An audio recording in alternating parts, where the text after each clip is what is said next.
and no pictures of any other members of the British royal family. Every single one of them censored out by this woman. I mean, that is a flat-out statement. Never mind, you know, implying. That is a flat-out statement that this woman, Meghan Markle, absolutely hates the British royal family. Simple as that. Not cropped by accident, not omitted for space. Every one of them. Gone. Think about what that actually requires. You have to look at a photograph, see a royal family member in it, and make a conscious decision to exclude it. Then do that again and again, until an entire institution has been surgically removed from its own historical record. That is not editing. That is a statement. And the statement is loud enough that you don't need anyone to translate it. Before we go deeper into what these photos actually reveal, make sure you're subscribed to Audit the System, because we don't just cover the story, we follow the evidence. Now here is where it gets precise. The album was not sparse. By all accounts, it was extensive. Elton John at the piano, dancing guests, intimate moments between the couple. The world got all of that. What the world did not get was a single clear image of King Charles, who walked Meghan down the aisle that day, in place of her estranged father. One photograph, the back of his head. That was his acknowledgement. One tiny picture of the back of the King's head, because of course the King walked Meghan down the aisle in the absence of her own father, or indeed the absence of her entire family except for her mother, because she's estranged from them. The man who stood in for her own family received less visual real estate than the floral arrangements. That is not oversight. That is architecture. Royal biographer Angela Levin, speaking publicly about the post, made the observation plainly. She said the omission was deliberate, designed, a calculated move during a period when Prince Harry has reportedly expressed a desire to return to the United Kingdom, while Meghan has not. The photos, Levin argued, were a form of pressure. I agree with you completely. In fact, I think she's done it obviously deliberately to make them unhappy. You know, this is quite a difficult time because Harry wants to go back to the UK. She doesn't want to. So she's trying to do things as nasty as possible so that they won't let her come in or do things. And I'd be delighted if she doesn't. I mean, it is absolutely revolting. She was trying to make the most horrible sight you could see for it. You know, to be at the royal family, the British royal family, and to show all this is just beyond disgusting. It's just awful. Who was there? Lots of people were there, but they were only wanted to do it in a very vulgar way for everyone to see. It made me feel sick.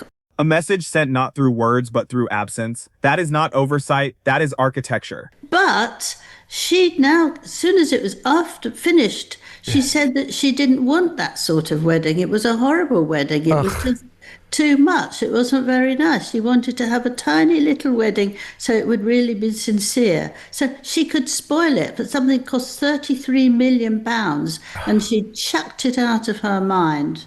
And but what I think she's laid bare now is that it looks to me like the driving force in her life is jealousy of particularly the Princess of Wales, Catherine and William, and a sort of hatred of all of her husband's family, her in-laws. She despises them, and to cut them out, every single one of them, plus, as you say, the other VIP guests there, it's just extraordinary, isn't it? Extraordinary thing to do. Yes, but she doesn't let her own family in, don't forget. She only had her mother. Yeah. She likes to kill. She likes to destroy. Now set that alongside the Switzerland trip. 2 days before or around the same anniversary post, Meghan Markle flew to Geneva to deliver a speech on the dangers of online harm to children. This is a cause she and Harry have championed publicly for several years. Speeches, panels, foundation appearances. The branding around child safety online has become central to their public identity.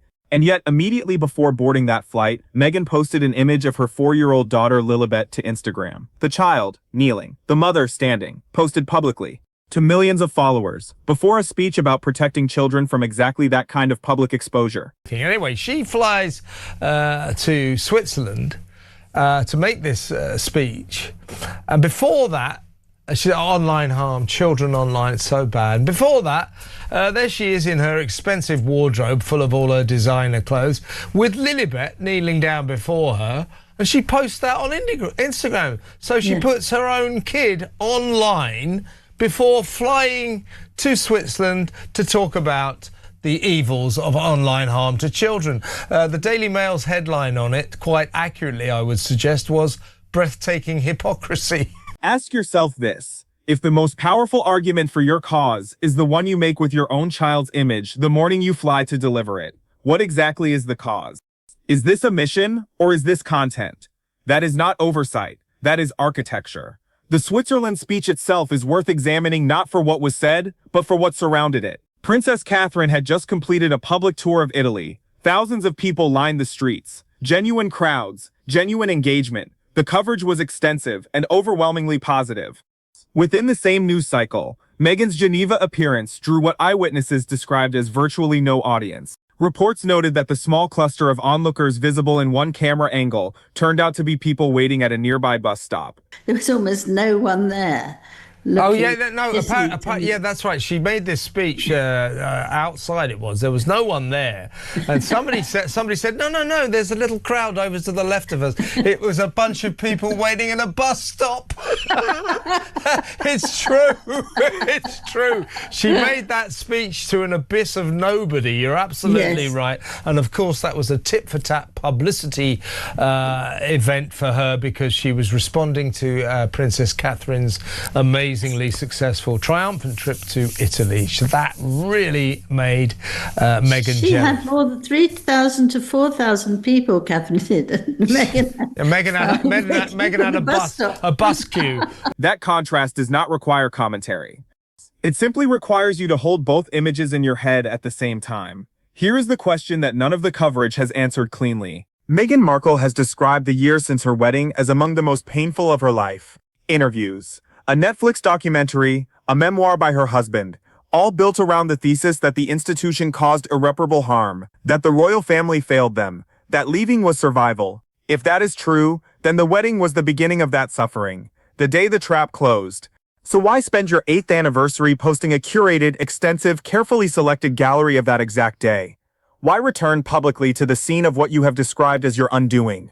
And why, if the institution wounded you, would you take the time to erase its members rather than simply move on? People who have genuinely left do not keep pointing back at the door. The publicly available record here is straightforward.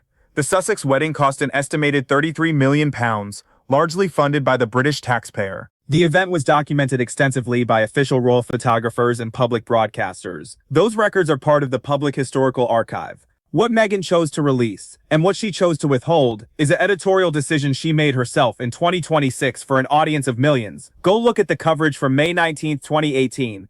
Look at who was there. Then look at the anniversary post. Then come back and tell us in the comments, what do you think was the actual intended audience for those missing photographs?